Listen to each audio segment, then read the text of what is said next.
Célèbre Chat Podcast, c'est le seul podcast français qui te propose un épisode de News People chaque jour. Bonjour à tous, c'est Myriam. Aujourd'hui, on va parler d'influenceurs qui dépassent les bornes et de légendes qui prouvent qu'on n'a rien à prouver. Et croyez-moi, c'est du lourd. Allez, c'est parti. Bon, accrochez-vous, on va parler de Cyril Schreiner. Alors lui, si vous suivez un peu YouTube depuis quelques années, vous savez que ce n'est pas son premier coup. Cyril, à la base, il a explosé avec des vidéos complètement absurdes. Je ne sais pas si vous vous souvenez des billes d'eau dans la baignoire. Il avait rempli sa baignoire de ces fameuses billes gonflées à l'eau et il avait laissé entendre que ça avait bouché les égouts du quartier. Résultat, vous vous en doutez, un buzz monumental. Les gens paniquaient presque pour les canalisations municipales. Donc, on est sur quelqu'un qui connaît très bien la mécanique du buzz, très très bien.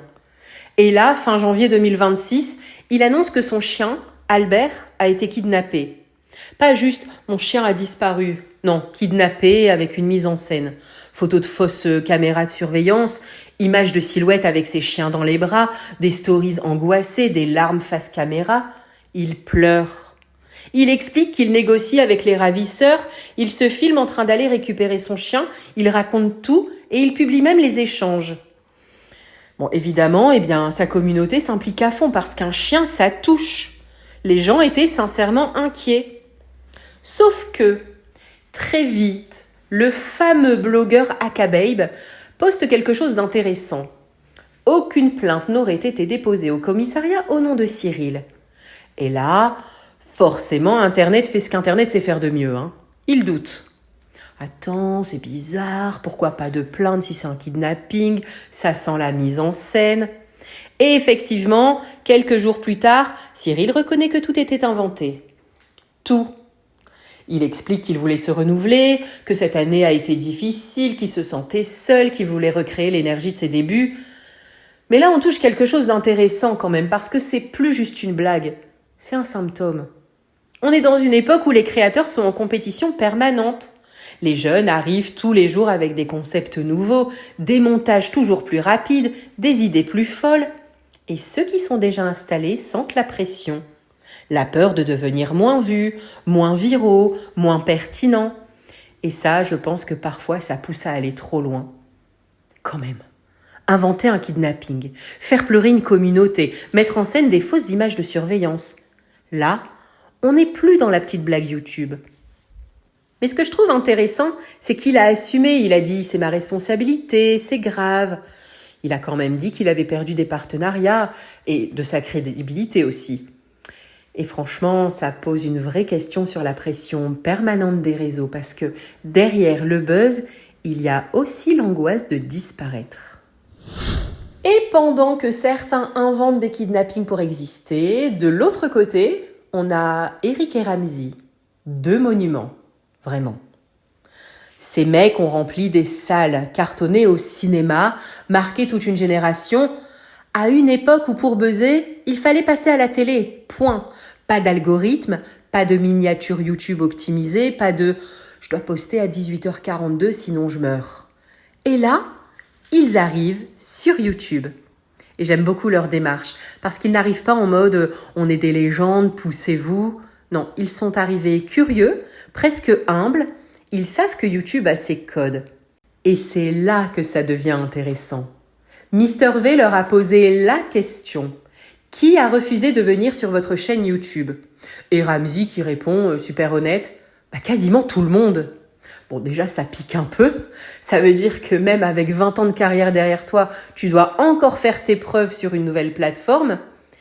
Et puis, il y a eu cette phrase attribuée à Lena Situation. « Oh, vous êtes trop marrants, mais progressez les gars sur YouTube avant que je vienne. » Alors, je vais être honnête avec vous. Déjà, je comprends la logique business. Sur YouTube, les chiffres comptent, les stats parlent, les collabs sont stratégiques, mais quand même, on parle d'Eric et Ramzy, des mecs qui faisaient rire toute la France avant même qu'on sache ce qu'était un blog. Je dis pas que les créateurs d'aujourd'hui ne méritent pas leur succès, pas du tout. Certains bossent énormément, ont du talent et apportent de la valeur. Mais parfois, il y a quand même une petite arrogance générationnelle. Comme si l'histoire avait commencé avec Instagram.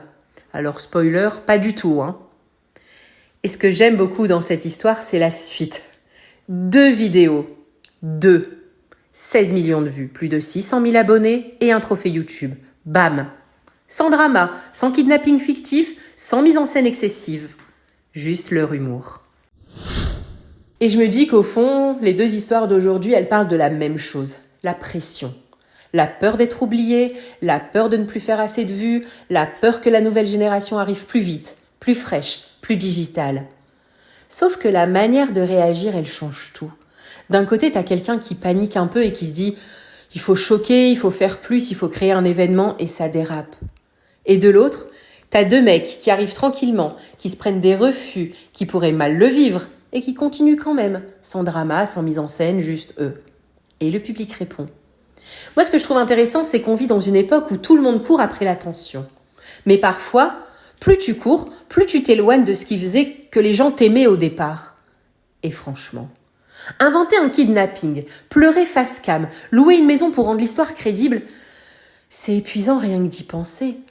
Alors que faire rire depuis 20 ans et débarquer sur YouTube en mode « Ok, on recommence à zéro », ça je trouve presque élégant. Et voilà pourquoi ces 2 histoires m'ont intéressée. Pas parce que c'est du drama, mais parce que ça montre que dans ce milieu, il y a 2 stratégies. Faire du bruit ou faire du vrai. Et bizarrement, le public finit toujours par sentir la différence.